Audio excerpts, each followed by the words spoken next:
But the suggestion that Anders Breivik is insane has been rejected by scholars following the rise of right-wing extremism.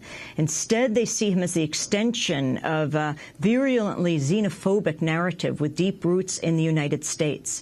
Breivik left a long trail of online comments, a YouTube video, and a manifesto meticulously outlining his political beliefs. His 1,500-page manifesto, titled A European Declaration of Independence, seeks common cause with xenophobic right-wing groups around the world, particularly here in the U.S. It draws heavily on the writings of prominent anti-Islam American bloggers as well as Unabomber Ted Kaczynski. His writing reveals him as a right-wing nationalist fueled by a combined hatred of Muslims, Marxists, and multiculturalists. In his video and manifesto, he identifies himself with the figures of the Crusades, in particular the early figures that actually fought a Muslim invasion of Europe. Breivik calls for a conservative revolution and preemptive declaration of war. Even after the massacre in Norway, right-wing pundits in the U.S. have come out in defense of Breivik's analysis, if not actions. On Monday, Pat Buchanan wrote at the American Conservative, quote, "As for a climactic conflict between a once Christian West and an Islamic world that's growing in numbers and advancing inexorably into Europe for the third time in 14 centuries, on this one, Breivik may be right," unquote.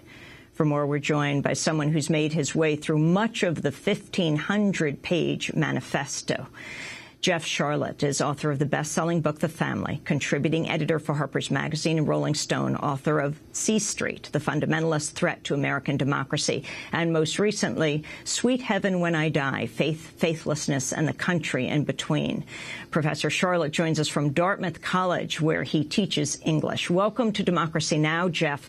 Well, how far have you gotten into Breivik's manifesto?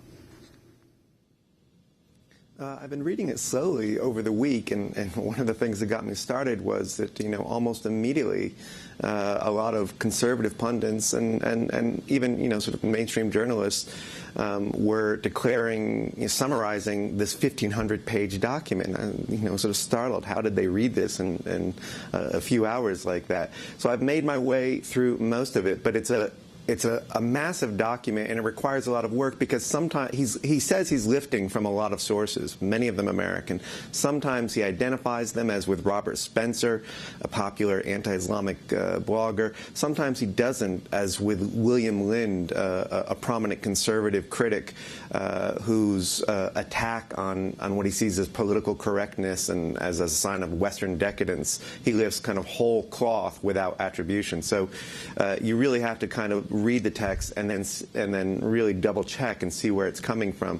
I mean, even some of the most extreme things, you're then stunned to see, for instance, his Bible battle verses that he uses as he's preparing for combat. You think this is really fringe. And in fact, it comes from Joseph Farah and WorldNet Daily, a very popular conservative website in the United States.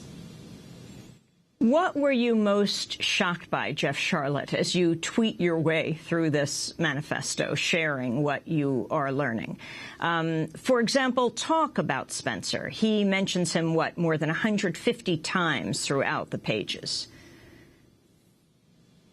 Yeah, and already apologist seems like too strong a word, but these conservatives who are going and saying, oh, that's not fair to draw a connection, will say, oh, he doesn't mention Spencer. People he's quoting mention Spencer, another popular anti-Islamic blogger named Fjordman, who he quotes extensively. But that's the nature of this text, and Breivik is not a stupid man, and he talks about that, how he's collaging this text. So he's constantly coming back to Spencer as his dominant authority on what Islam is.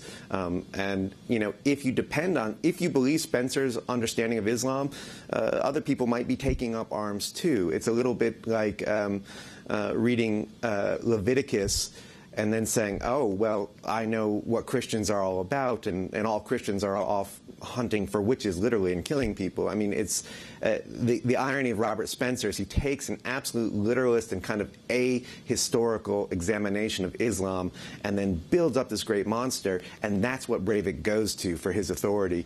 And and not just Spencer, but Pamela Geller, Rich Lowry from the National Review. He's really, what struck me most about this document is just how American it is in every way. I mean, a huge amount of it is from American sources. The ideology he himself will sometimes describe as American. He's a great admirer of America because he says United States, unlike Europe, has retained its Christian identity, and that's why he's going to these sources. He says America has a kind of Christian identity he would like for Norway to have.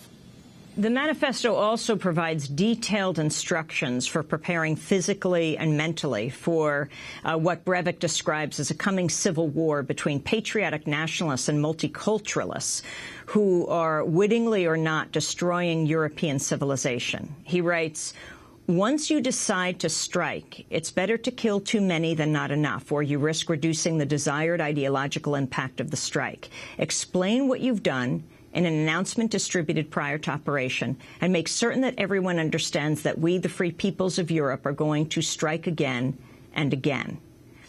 He also says, "This is the big day you have been looking forward to for so long. Countless hours and perhaps years of preparation have rewarded you with this opportunity. Equip yourself and arm up, for today you will become immortal." One more quote. "For the last 3 years, I've been working full-time on a cultural conservative work which will help to develop and market these political ideas." And finally, "The time for dialogue is over. We gave peace a chance. The time for armed resistance has come." Jeff Charlotte, comment on these.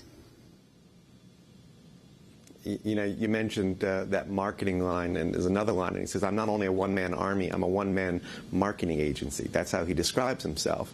And what's interesting is he analyzes what he thinks the media reaction is going to be. And so he predicts correctly that, you know, a lot of mainstream media is just going to dismiss him as a madman, as insane. You can use that to your advantage, he says, because they're not going to take you very seriously. And he says, but the other thing is, he says, a lot of cultural conservatives, like Pat Buchanan, he said, they will be forced to condemn what I've done. They may, in fact, genuinely condemn what he's done. He says, but they're going to read my manifesto, and they're going to find in it this great document, this wake-up call, as Pat Buchanan has described it, wholly accurate as American Christian right leader Brian Fisher of the American Family Association has described it.